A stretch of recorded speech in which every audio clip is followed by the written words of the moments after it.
नमस्कार दोस्तों, दिन भर की बड़ी खबरों में आपका स्वागत है। आज की सबसे बड़ी खबरों में हम देखेंगे, दुनिया में हर मिनट भूख से होती है 11 लोगों की मौत, ऑक्सफैम ने अपनी रिपोर्ट में किया दावा। जी हां दोस्तों, गरीबी उन्मूलन के लिए काम करने वाले संगठन ऑक्सफैम ने चौंकाने वाला खुलासा किया है और कहा है कि दुनिया भर में भुखमरी के कारण हर एक मिनट में 11 लोगों की मौत होती है। इसके साथ ही ऑक्सफैम ने यह भी बताया है कि बीते एक साल में पूरी दुनिया में अकाल जैसे हालात का सामना करने वाले लोगों की संख्या 6 गुना बढ़ गई है। ऑक्सफैम ने दी हंगर वायरस मल्टीप्लाइज नाम की रिपोर्ट में कहा है कि भुखमरी के कारण मरने वाले लोगों की संख्या कोविड-19 के कारण मरने वाले लोगों की संख्या से अधिक हो गई है। कोविड-19 के कारण दुनिया में हर एक मिनट में करीब 7 लोगों की जान जाती है, जबकि भुखमरी से मरने वालों की संख्या प्रति मिनट 11 है।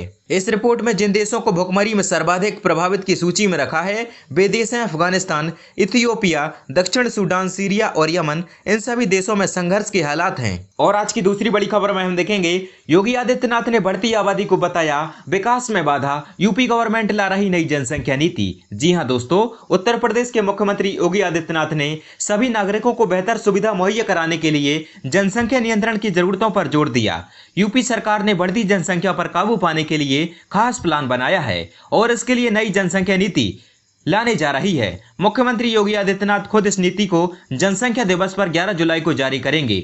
मुख्यमंत्री योगी आदित्यनाथ ने लखनऊ में उत्तर प्रदेश जनसंख्या नीति के संबंध में एक प्रस्तुति की समीक्षा करते हुए कहा कि सभी नागरिकों को बेहतर सुविधा प्रदान करने के लिए जनसंख्या को नियंत्रित करना आवश्यक है। मुख्यमंत्री ने कहा कि प्रदेश के विकास के लिए जनसंख्या वृद्धि दर पर नियंत्रण जरूरी है। उन्होंने कहा कि बेहतर कल के सपने को जनसंख्या नियंत्रण से साकार किया जा सकता है। और आज की तीसरी बड़ी खबर में हम देखेंगे, कोरोना के डेल्टा वेरिएंट से घबराए फिजी का ऐलान, नो जैब्स नो जॉब, बर्खास्त होंगे टीका नहीं लगवाने वाले कर्मचारी। जी हां दोस्तों, कोरोना वायरस के डेल्टा वेरिएंट के बढ़ते खौफ के मद्देनजर फिजी की सरकार सख्त कदम उठाने जा रही है। प्रधानमंत्री फ्रैंक बैनिमारामा ने ऐलान किया है कि वैक्सीन नहीं लगवाने वालों को नौकरी से हाथ धोना पड़ेगा। उन्होंने नो जैब नो जॉब्स का नारा देते हुए कहा कि कोरोना से बचने के लिए टीका लगवाना जरूरी है और जो इससे इनकार करता है उसे सख्ती से निपटा जाएगा। बता दें कि डेल्टा वेरिएंट ने दुनिया के कई देशों की परेशानी बढ़ा दी है। अमेरिका और ब्रिटेन के लिए भी डेल्टा सिरदर्द बन गया है। एम्प्लॉइज के लिए डेडलाइन निर्धारित फिजी के प्रधानमंत्री ने 2 टूक में कहा है कि 15 अगस्त तक वैक्सीन का पहला डोज नहीं लगवाने वाले सरकारी कर्मियों को जबरन छुट्टी पर भेज दिया जाएगा और 1 नवंबर तक यदि वे अपना दूसरा डोज नहीं लगवाते हैं तो फिर उन्हें बर्खास्त कर दिया जाएगा। सरकार की तरफ से कंपनियों से भी स्पष्ट शब्दों में कहा गया है कि वैक्सीन के प्रति गंभीरता दिखाएं, अन्यथा भारी जुर्माने के लिए तैयार रहें। वहीं निजी कर्मचारियों के लिए डेडलाइन 1 अगस्त निर्धारित की गई है। और आज की चौथी बड़ी खबर में हम देखेंगे, पीएम मोदी ने बताई पुराने मंत्रियों को हटाने की बजाय नए मंत्रियों को दी यह सलाह। जी हां दोस्तों, बुधवार को बड़े फेरबदल के बाद गुरुवार को नई केंद्रीय कैबिनेट की बैठक हुई। इस बैठक में किसानों और कोरोना वायरस की संभावित तीसरी लहर से निपटने को लेकर बड़े फैसले लिए गए। वहीं प्रधानमंत्री ने रविशंकर प्रसाद, हर्षवर्धन और रमेश पोखरियाल जैसे नेताओं को हटाने के पीछे की वजह भी बताई। जानकारी के अनुसार प्रधानमंत्री नरेंद्र मोदी ने कैबिनेट की बैठक के दौरान कहा कि ये मंत्री व्यवस्था के चलते पद से हटाए गए हैं। उन्होंने साफ किया कि उनकी क्षमता से इस फैसले का कोई संबंध नहीं है। सूत्रों के अनुसार प्रधानमंत्री ने यह भी कहा कि नए मंत्री अपने पूर्ववर्तियों से मिलें और उनके अनुभवों से सीख लें।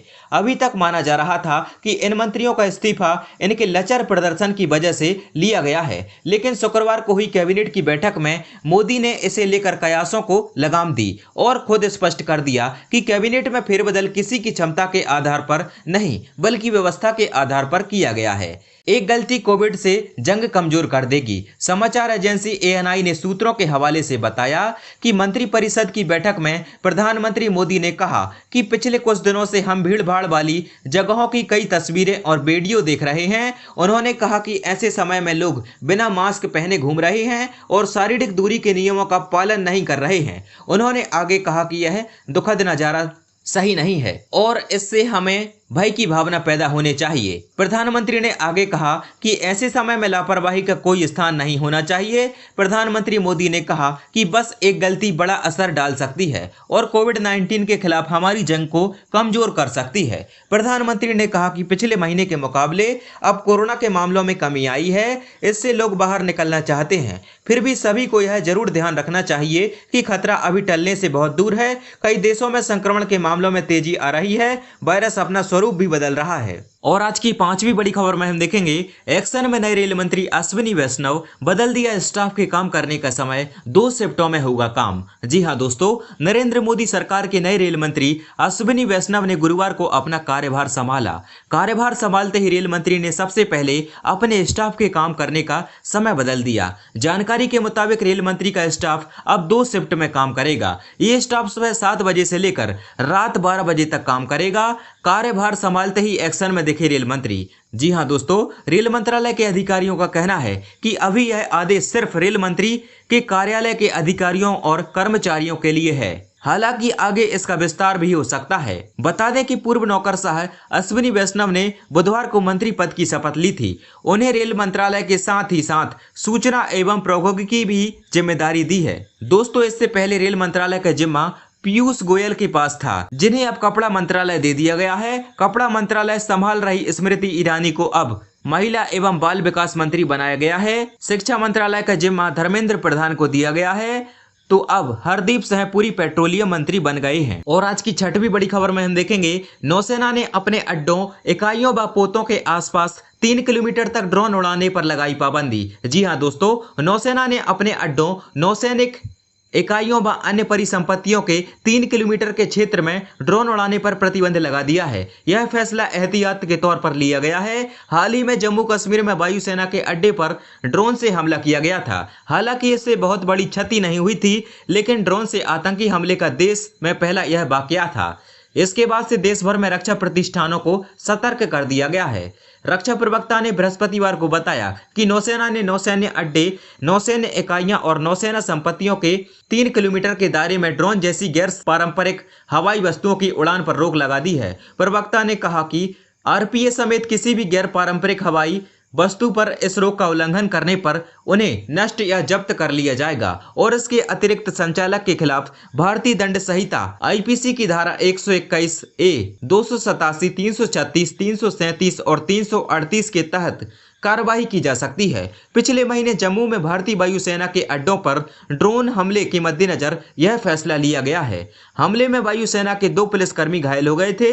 सरकारी अधिकारियों ने कहा कि आतंकवादी हमले को अंजाम देने के लिए ड्रोन का इस्तेमाल देश के लिए एक नए सुरक्षा खतरे की शुरुआत है। और आज की 7वीं बड़ी खबर में हम देखेंगे, तीसरी लहर की चेतावनी के बीच 75% लोग पहुंचने लगे दफ्तर, सड़कों पर उतरे 63% वाहन। जी हां दोस्तों, भारत में कोरोना की दूसरी लहर के बाद और तीसरी लहर की आशंका के बीच डेल्टा प्लस वेरिएंट ने एक बार फिर चिंता बढ़ा दी है। दिल्ली, महाराष्ट्र समेत कई राज्यों में फिर से कोरोना के केस बढ़ते हुए नजर आ रहे हैं। इसके बाद भी लोगों में कोरोना की तीसरी लहर का खौफ नहीं दिखाई दे रहा है। इस बीच देश में तमाम गतिविधियां भी तेजी से शुरू हो गई हैं। 75% लोगों ने वर्क फ्रॉम होम छोड़कर अपने ऑफिस से काम करना शुरू कर दिया है। वहीं सभी बड़े शहरों में सड़कों पर भी वाहनों की आवाजाही भी बढ़ रही है। दिल्ली में भी सड़कों पर ट्रैफिक सामान्य स्थिति से 63% के स्तर पर लौट आया है। सर्च इंजन गूगल ने 30 जून के आंकड़ों के अनुसार इन दोनों लोगों का ऑफिस में आना जाना करीब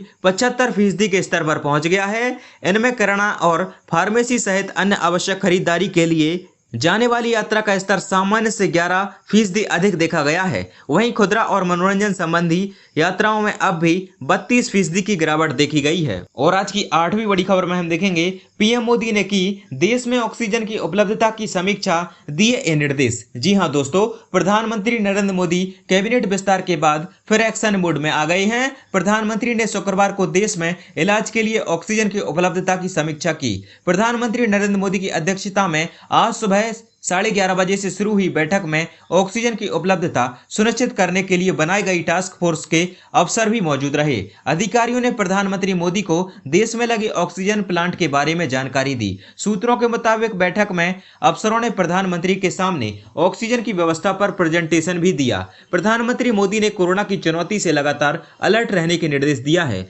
प्रधानमंत्री नरेंद्र मोदी ने कहा कि भले ही वर्तमान में कोरोना पर काबू पा लिया गया है, लेकिन हमें लापरवाह नहीं होना है। देश के किसी अस्पताल में ऑक्सीजन की कमी नहीं होनी चाहिए। उन्होंने कहा कि 1500 से ज्यादा ऑक्सीजन प्लांट देश में बनने जा रहे हैं। पीएम केयर्स फंड की मदद से 4 लाख ऑक्सीजन बेड भी उपलब्ध करवाए जाएंगे।